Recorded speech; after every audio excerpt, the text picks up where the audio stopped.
أهلا وسهلا يا رمضان شهر التوبة والغفران مرحبا بك رمضان رمضان شهر الذكر والإحسان আসসালামু আলাইকুম। রামাদান তাকওয়া অর্জনের সুবর্ণ সুযোগ।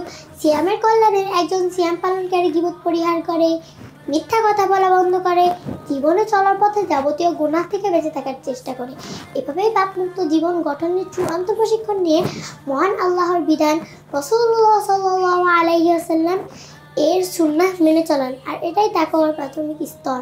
মহান আল্লাহ তাআলা আমাদের সিয়াম ও ভালো আমলগুলো কবুল করুন, আমিন। আসসালামু আলাইকুম। أهلا وسهلا يا رمضان شهر Ruh International School, the home of future.